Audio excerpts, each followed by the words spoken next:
اور شہر کے راستوں کی حالت بھی ابتر ہو چکی ہے۔ راستوں میں جا بجا گڑھوں کے سبب شہریان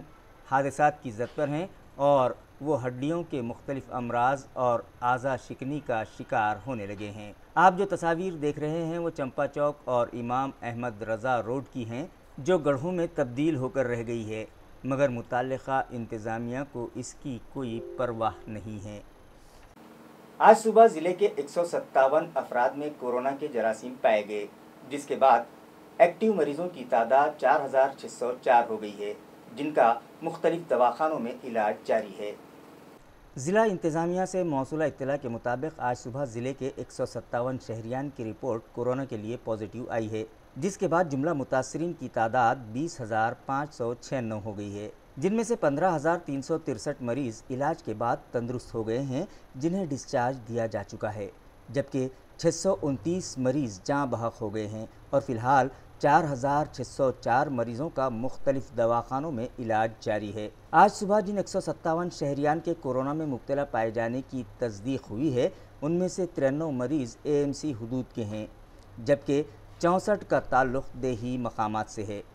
گزشتہ روز دوپہر سے شام تک مزید 249 افراد کی رپورٹ کورونا کے لیے پازیٹیو آئی تھی اور ایک دن میں کورونا سے متاثرہ مریضوں کی تعداد 395 ہو گئی۔ آج صبح بھی 157 شہریان کورونا سے متاثر پائے گئے ہیں اور شام تک متاثرہ مریضوں کی تعداد میں 150 تا 200 کا اضافہ ہونے کا امکان ہے۔ یومیہ 250 تا 400 افراد اس مرض میں مبتلا پائے جا رہے ہیں، اس لیے شہریان کو چاہیے کہ وہ احتیاط کا دامن ہرگز نہ چھوڑیں، گھر سے باہر نکلتے وقت فیس ماسک کا استعمال کریں اور بازاروں میں سوشل ڈسٹنسنگ برقرار رکھیں۔ گھاٹی دواخانے میں کورونا سے متاثرہ 301 مریضوں کا علاج جاری ہے، جن میں سے 164 کی حالت تشویشناک بتائی جا رہی ہے۔ گھاٹی اسپتال انتظامیہ سے موصولہ اطلاع کے مطابق government medical college and hospital میں کورونا سے متاثرہ 301 مریض زیر علاج ہیں، جن میں سے 137 مریضوں کی حالت اسٹیبل ہے، مگر 167 مریض سیریس ہیں۔ اسی طرح 138 کووڈ نگیٹو مریضوں کو بھی علاج کے لیے شریک کیا گیا ہے، جن میں سے 28 مریض کورونا کے لیے مشتبہ بتائے جاتے ہیں، جبکہ 22 اور 23 اگست کو دوپہر 12 بجے تک 5 مریض لقمہ اجل بن چکے ہیں۔ گھاٹی دواخانے میں علاج کے دوران جاں بحق ہونے والوں کی تعداد 482 ہو گئی ہے۔ ہر سال کی طرح اس سال بھی MCN کے دفتر میں گنیش جی کی مورتی بٹھائی گئی ہے، جہاں صبح شام آرتی کا اہتمام کیا جا رہا ہے۔ آج صبح SBI بینک کے مینیجر پرتیک دیوکر کے ہاتھوں آرتی کی گئی۔ اس موقع پر MCN نیوز کے چیف ایڈیٹر دیو شیجوڑ، کیشو بھومبے، گنیش گٹے، رئیس شیخ، سنتوش کھڑکے، ابھیجیت جوشی، سنجے بھارساکڑے، راہل نکم اور بھرت سوریہ ونشی بھی موجود تھے۔ گنیش فیسٹیول کمیٹی، بالاجی مندر ٹرسٹ اور سنستھان گنپتی مندر کے اشتراک سے آج شہر میں بلڈ ڈونیشن کیمپ رکھا گیا، جس میں عقیدت مندوں نے بڑی تعداد میں ضرورت مند مریضوں کے لیے اپنے خون کا عطیہ جمع کروایا۔ ناظرین، ان دنوں ساری دنیا کورونا وائرس نامی بیماری کے شکنجے میں جکڑی ہوئی ہے۔ ہمارا ملک، ہماری ریاست اور ہمارا شہر بھی کووڈ-19 سے متاثر ہے۔ مریضوں کی تعداد میں آئے دن اضافہ ہو رہا ہے اور سرکاری بلڈ بینکس میں خون کی قلت پیدا ہو رہی ہے، لہٰذا ضرورت مند مریضوں کے لیے گنیش فیسٹیول کے موقع پر متعلقہ فیسٹیول کمیٹی، بالاجی مندر ٹرسٹ اور سنستھان گنپتی مندر کے اشتراک سے ہر سال کی طرح اس سال بھی ایک بلڈ ڈونیشن کیمپ رکھا گیا، جس کا افتتاح شیو سینا کے سینئر لیڈر چندرکانت کھیرے کے ہاتھوں عمل میں آیا۔ اس موقع پر اورنگ آباد ضلع گنیش مہاسنگھ کے بانی صدر پرتھوی راج پوار، فیسٹیول کمیٹی کے نو نامزد صدر کشور تلسی باغ والے، پرفل مالانی، PSI وندنا مڑے اور سریش ڈاک بھی موجود تھے۔ اس موقع پر علاقے کے نوجوانوں نے بلڈ ڈونیشن کیمپ میں بڑھ چڑھ کر حصہ لیا اور ضرورت مند مریضوں کے لیے اپنے خون کا عطیہ جمع کروایا، جو گورنمنٹ میڈیکل کالج کے بلڈ بینک میں جمع کروایا گیا۔ اسلامی سال کے پہلے مہینے میں کئی اہم اور تاریخی واقعات رونما ہو چکے ہیں، جس کی وجہ سے اسلام میں اس مہینے کی اہمیت اور فضیلت بہت زیادہ ہے۔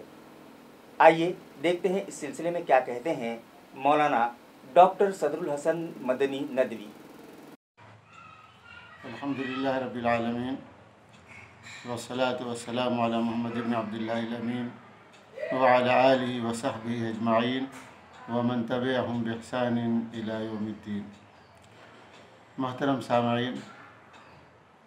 محرم الحرام اسلامی تقویم کا پہلا مہینہ ہے۔ قرآن پاک میں اللہ کا ارشاد ہے کہ جس دن اس کائنات کی تخلیق وجود میں آئی اسی دن سے اللہ تبارک تعالیٰ نے سال کو 12 مہینوں میں تقسیم کر رکھا ہے،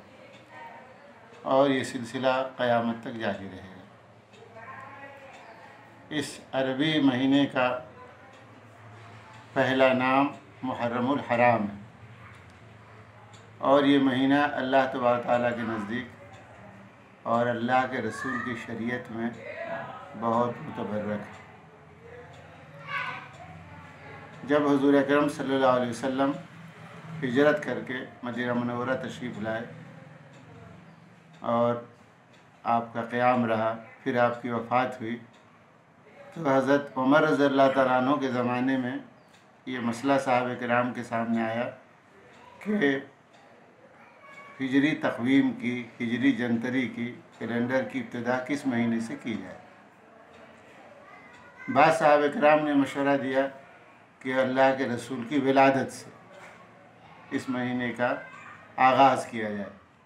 لیکن حضور اکرم صلی اللہ علیہ وسلم کے صحابہ کرام جن کی تربیت اللہ کے رسول کے آغوش میں ہوئی تھی، ان لوگوں کا اجتماعی مشورہ یہ ہوا کہ ہم عمل کی بنیاد پر سن تقویم کا اجرا کریں، اور عمل ہجرت حضور اکرم صلی اللہ علیہ وسلم کا عمل اس صحابہ کرام کی زندگی میں اور اسلام کی تاریخ میں ایک ایسا ورق تھا جو سنہرے الفاظ میں لکھے جانے کے قابل ہے۔ اسی لیے حضرت عمر رضی اللہ تعالیٰ عنہ نے اعلان فرمایا کہ ہجری تقویم کی ابتدا محرم سے ہوگی۔ یہ ماہ محرم اللہ تبارک تعالیٰ کے نزدیک بہت محبوب اور بہت متبرک ہے۔ بعض روایات میں آتا ہے کہ حضرت آدم علیہ السلام سے جو چوک ہو گئی تھی، اللہ تبارک تعالیٰ کے حضور انہوں نے 10 محرم کو معافی مانگی، اور اللہ تبارک تعالیٰ نے اس کی معافی کو شرف قبولیت سے نوازا۔ حضرت نوح علیہ السلام کی قوم جب غرق کی گئی، دریا برد کی گئی، تو اللہ تبارک تعالیٰ نے اس سفینے کو، اس کشتی کو جودی پہاڑ پر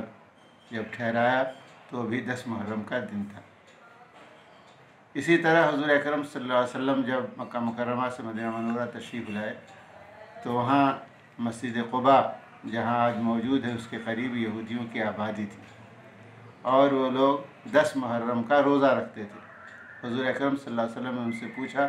کہ تم یہ روزہ کیوں رکھتے ہو؟ تو ان لوگوں نے یہ جواب دیا کہ آج ہی کے دن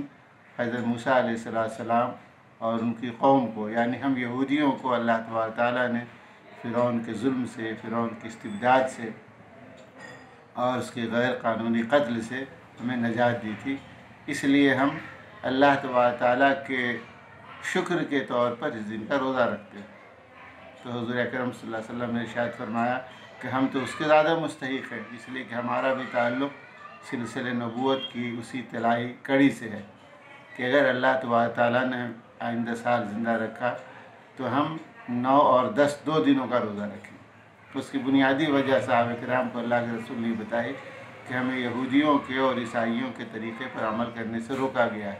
اس لیے ہم اس میں 1 دن کا اضافہ کریں گے، 9 اور 10۔ تو گویا کہ محرم کا مہینہ اللہ تبارک تعالیٰ کے نزدیک بہت متبرک ہے۔ اسی 10 محرم کو حضرت حسین علیہ السلام کی شہادت ہوئی، اور اللہ تبارک تعالیٰ نے قیامت تک کے لیے حق اور باطل کے درمیان جنگ میں ان اہل حق کے لیے جو حق کی خاطر قربانی دینے کے لیے تیار ہے، حضرت حسین علیہ السلام کو ایک اسوہ اور نمونہ بنایا۔ لیکن اس وقت جو صورتحال ہے وہ یہ ہے کہ مسلمان تمام فضیلتوں کو بالائے طاق رکھ کر صرف یہ سمجھتے ہیں کہ 10 محرم کی فضیلت یہ ہے کہ اس دن حضرت حسین علیہ السلام کی شہادت، حالانکہ اس 10 محرم کا تعلق اور شہر محرم یعنی محرم کے مہینے کا تعلق تو اس دن سے ہے جس دن سے اللہ تبارک تعالیٰ نے اس کائنات کو وجود بخشا تھا۔ ہاں، یہ اللہ تبارک تعالیٰ کی مرضی تھی اور یہ تقدیر الہی تھی کہ اسی دن حضرت حسین علیہ السلام کی شہادت بھی ہوئی، اور ہم حضرت حسین علیہ السلام کی شہادت کو مظلومیت کی شہادت سمجھتے ہیں، لیکن تمام شہر محرم کو، محرم کے مہینے کو اور 10 تاریخ کو انہی کی شخصیت سے جوڑ دینا، یہ محرم کے ساتھ، 10 محرم کے ساتھ اور اسلامی شریعت کے ساتھ اور حضور اکرم صلی اللہ علیہ وسلم پر جو قرآن نازل ہوا ہے اس کے ساتھ ایک قسم کی بے انصافی۔ ہم ان کی مظلومیت کی رویداد بھی بیان کریں، لیکن اس کے ساتھ ساتھ اس حقیقت کو بھی پیش نظر رکھیں کہ یہ اسلامی تقویم کا پہلا مہینہ ہے، اور اب 1442 گویا کہ سن شروع ہو چکا ہے۔ ہماری کوشش یہ ہونی چاہیے کہ جب بھی کوئی عربی مہینہ شروع ہو یا اس کا آغاز ہو تو اس موقع پر ہم یہ تجدید عہد کریں کہ ہم اسلامی اصولوں پر عمل کریں گے، اسلامی اقدار کی پامالی سے بچیں گے، اور ہمارے اسلاف نے اور حضور اکرم صلی اللہ علیہ وسلم نے، ان کے صحابہ کرام نے جو ہمارے لیے اسوہ اور نمونہ چھوڑا ہے اس پر ہم عمل کرنے کی کوشش کریں۔ اور اسوہ اور نمونہ یہ ہے کہ ہم مکمل طور پر اسلام میں داخل ہو جائیں۔ ہم اس بات کی کوشش کریں کہ ہم اقوام عالم کے سامنے اور برادران وطن کے سامنے یہ باور کرانے کی کوشش کریں کہ ہم حق پرست ہیں، اور حق پرستی یہ ہے کہ ہماری زبان سے، ہمارے قلم سے، ہمارے ہاتھ سے اور ہماری کسی بھی حرکت سے کسی شخص کو بھی تکلیف نہ پہنچے۔ اللہ کے رسول نے فرمایا المسلم من سلم المسلمون من لسانہ و یدہ، کہ مسلمان وہ ہے جس کے ہاتھ سے کسی کو تکلیف نہ پہنچے۔ اور محرم کا مہینہ ایسا ہے کہ جس میں اللہ کے رسول نے فرمایا کہ اس محرم کے مہینے میں جنگ ممنوع ہے، یعنی 4 مہینے اسلام کے اللہ کے رسول نے ایسے بتایا جس میں محرم کا مہینہ بھی ہے، رجب کا مہینہ ہے، کہ اس میں جنگ ممنوع ہے۔ تو گویا کہ اللہ کے رسول نے اپنے عمل سے یہ بتایا کہ پورے سال ہی کسی کو تکلیف پہنچانا ناجائز اور حرام ہے، لیکن خاص طور پہ اس مہینے میں، جس مہینے میں حضرت آدم علیہ السلام کی توبہ قبول ہوئی، جس مہینے میں حضرت آدم کی ساسا ہے حضرت نوح جن کو آدم ثانی کہا جاتا ہے ان کی دعا قبول ہوئی، اسی مہینے میں حضرت موسیٰ علیہ السلام کو اللہ نے نجات دی، اور اسی مہینے سے اللہ کے رسول کے صحابہ کرام نے ہجری تقویم کا اور ہجری جنتری کا آغاز کیا۔ تو ہم اس بات کی کوشش کریں اور اس پیغام کو لوگوں تک پھیلائیں کہ محرم کا واقعہ یا محرم کا مہینہ صرف حضرت حسین کے ساتھ خاص نہیں ہے، بلکہ یہ عام ہے۔ ہر وہ مسلمان جو اسلام پر، اسلامی شریعت پر اور حضور اکرم صلی اللہ علیہ وسلم کے بتائے ہوئے قانون پر عمل کرنا چاہتا ہے، وہ اس ماہ محرم کا احترام کرے، اور ماہ محرم کے احترام کی شاہ کلید کے طور پر ہمارے لیے ضروری ہے کہ ہم اپنے آپ کو اقوام عالم کے سامنے اس طرح پیش کریں جس طرح اللہ کے رسول نے اپنے صحابہ کرام کو اور اپنے تربیت یافتہ افراد کو لوگوں کے سامنے پیش کیا تھا۔ اسی لیے ان کے عمل، ان کے اخلاق، ان کی بردباری اور ان کی مردم شناسی، مردم گری اور ان کے اچھے اخلاق کے دوفعل دنیا میں صحابہ کرام کو لوگوں نے ہاتھوں ہاتھ لیا۔ خود صحابہ کرام کے بعد افراد ہندوستان آئے اور ہندوستان میں انہوں نے جگہ بنائی، اور یہاں کے برادران وطن نے ان کے ساتھ نیک سلوک کیا۔ آج ہمارے طرز عمل میں جو کچھ کمزوریاں پیدا ہو گئی ہیں، اس طرز عمل کے نتیجے میں مسلمان ہی نہیں بلکہ اسلام بدنام ہو رہا ہے۔ اسلام ایسا مذہب ہے، تشدد کا مذہب ہے، نہیں، اسلام تشدد کا مذہب نہیں ہے۔ اگر کسی بعض مسلمانوں سے کسی قسم کی کوئی غلطی ہو جا رہی ہے تو اس کا مطلب یہ نہیں ہے کہ پورے دین کو، پوری شریعت کو ہم بدنام کریں۔ تو بہرحال یہ محرم کا پیغام عام مسلمانوں کے نام، اقوام عالم کے نام اور برادران وطن کے نام یہی ہے کہ ہم اس بات کی کوشش کریں گے کہ ہمارے کسی بھی طرز عمل سے کسی کو تکلیف نہ پہنچے۔ اللہ کے رسول کا ارشاد ہے کہ کوئی تمہارا پڑوسی غیر مسلم بھی ہو تو تم اس کے ساتھ حسن سلوک کرو، اور یہاں تک اللہ کے رسول نے فرمایا کہ خدا کی قسم وہ پڑوسی مسلمان نہیں، وہ پڑوسی مسلمان نہیں جو پیٹ بھر کر کھائے اور اس کا پڑوسی بھوکا ہے۔ اس میں اللہ کے رسول نے کئی ارشاد نہیں فرمایا کہ پڑوسی مسلمان ہے، ہندو ہے، سکھ ہے، عیسائی، کسی بھی مذہب کو ماننے والا ہو، پڑوسی ہونے کی حیثیت سے اس کا حق ہے ایک دوسرے پڑوسی پر۔ یہ طرز عمل اگر ہمارا ہوگا تو ہمارے برادر وطن ہم سے متاثر ہوں گے، اور ہمارے اخلاقی کریمانہ سے اور ہماری شرافت سے اور نیک نیتی سے، ہماری رحم دلی سے، ہمارے طرز عمل سے وہ متاثر ہوں گے، اور ان کے دلوں میں میڈیا کے ذریعے جو خرابیاں پیدا کر دی گئی، اخبارات کے ذریعے جو خرابیاں پیدا کر دی گئی، ٹیلی ویژن پر پروگرام اور جو مباحثہ ہوتا ہے ان کے ذریعے جو خرابیاں پیدا کر دی گئی ہیں وہ آہستہ آہستہ خرابیاں دور ہوں. تو بہرحال میں پورے مسلم برادری کو اپنی طرف سے اور اسلام کی طرف سے میں مبارکباد دیتا ہوں کہ ایک ہجری مہینے کا آغاز ہو چکا ہے. ہم نے جس طرح پچھلے سال کوشش کی کہ ہم اپنے طرز عمل میں تبدیلی لائیں، اسی طرح ہم اس سال بھی اس بات کی پوری کوشش کریں گے اور پورے سال اپنے برادران وطن کے سامنے اپنے اخلاق کریمانہ کا مظاہرہ کریں گے تاکہ یہ تمام افراد اسلام کے بارے میں اور طرز عمل جو مسلمانوں کی طرف سے اس کے بارے میں ایک اچھا تاثر قائم کریں اور اس اچھے تاثر کے نتیجے میں اسلام کی عظمت اور مسلمانوں کی عظمت اور شریعت اسلامیہ کی عظمت بھی لوگوں تک پہنچے گی. کورونا وائرس کی روک تھام کے پیش نظر اب تک اسکول کالجز شروع نہیں ہو سکے، لیکن طلباء کا تعلیمی نقصان نہ ہونے پائے اس غرض سے انہیں آن لائن ایجوکیشن دینے کی کوششیں کی جا رہی ہیں.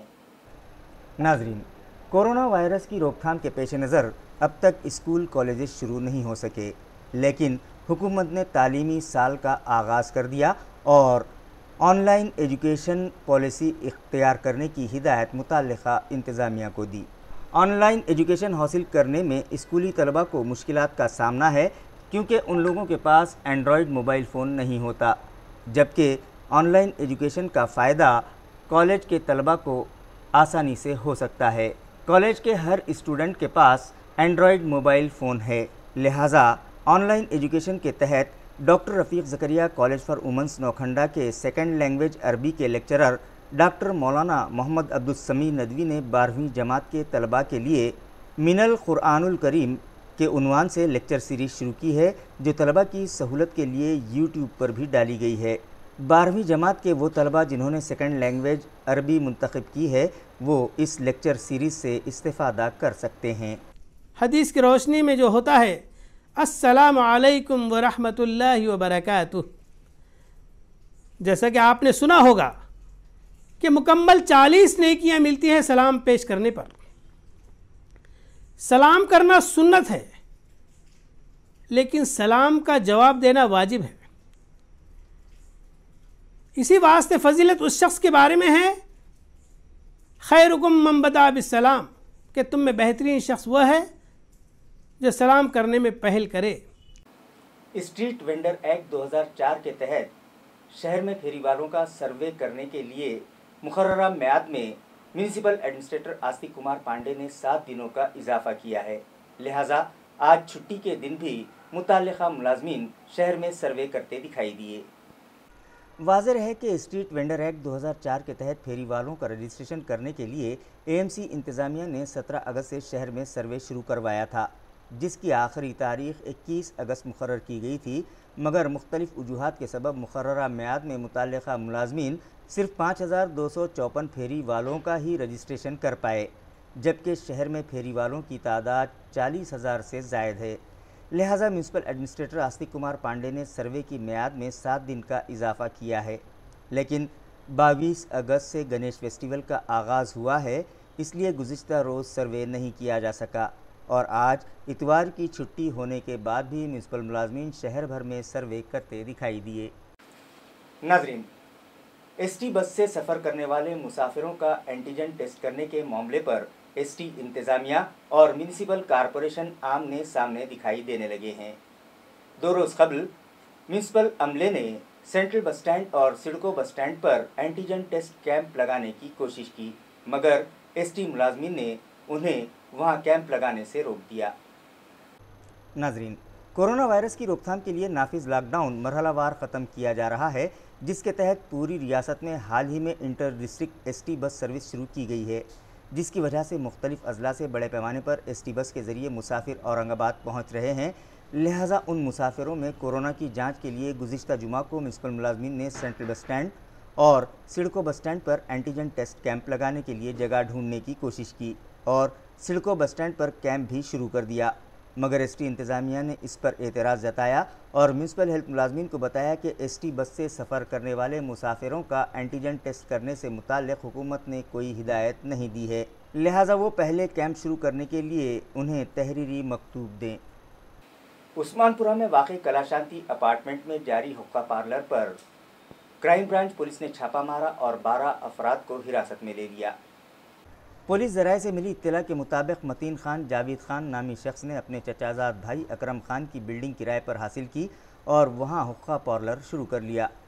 اس طرح کی معلومات پولیس کو خفیہ ذرائع سے موصول ہوئی، جس پر A C P crime doctor Dinesh Kumar Kolhe اور پولیس انسپکٹر انیل گائیکواڑ کی رہنمائی میں assistant police inspector Manoj Shinde, P S I Nand Kumar اپنے دیگر عملے کے ساتھ عثمانپورہ علاقے میں موجود کلا شانتی اپارٹمنٹ نامی بلڈنگ میں جاری حقہ پارلر پہنچے اور وہاں چھاپہ مار کر 12 افراد کو حراست میں لے لیا۔ خبریں ختم کرنے سے پہلے آئیے ایک بار پھر نظر ڈالتے ہیں آج کی سرخیوں پر۔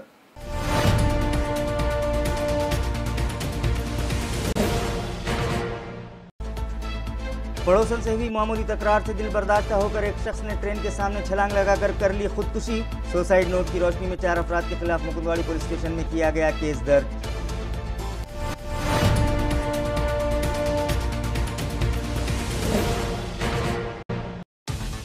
ماہر تعلیم سر سید کالج کے بانی پروفیسر محمد تلاوت علی اس دنیا سے ہو گئے رخصت۔ ان کے سانحہ ارتحال پر کالج کے طلباء اور ان کے رفقا سوگوار۔ MCN بھی پسماندگان کے غم میں برابر کا شریک۔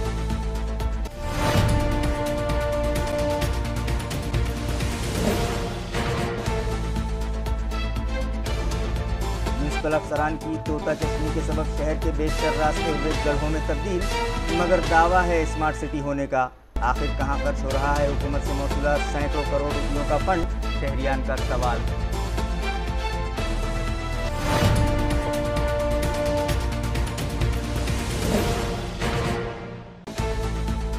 اور جوش و خروش سے منایا جا رہا ہے گنیش فیسٹیول۔ صبح شام ہو رہی ہے پوجا پاٹ اور کیا جا رہا ہے آرتی کا اہتمام۔ فیسٹیول کمیٹی اور دیگر گنیش منڈلوں کی جانب سے منعقد کیے جا رہے ہیں بلڈ ڈونیشن کیمپ۔ اسی کے ساتھ MCN اردو نیوز اب یہیں ختم ہوتی ہے۔ کل پھر ملاقات ہوگی کچھ اور خبروں کے ساتھ۔ تب تک کے لیے میں قاضی محی الدین آپ سے اجازت چاہتا ہوں۔ خدا حافظ۔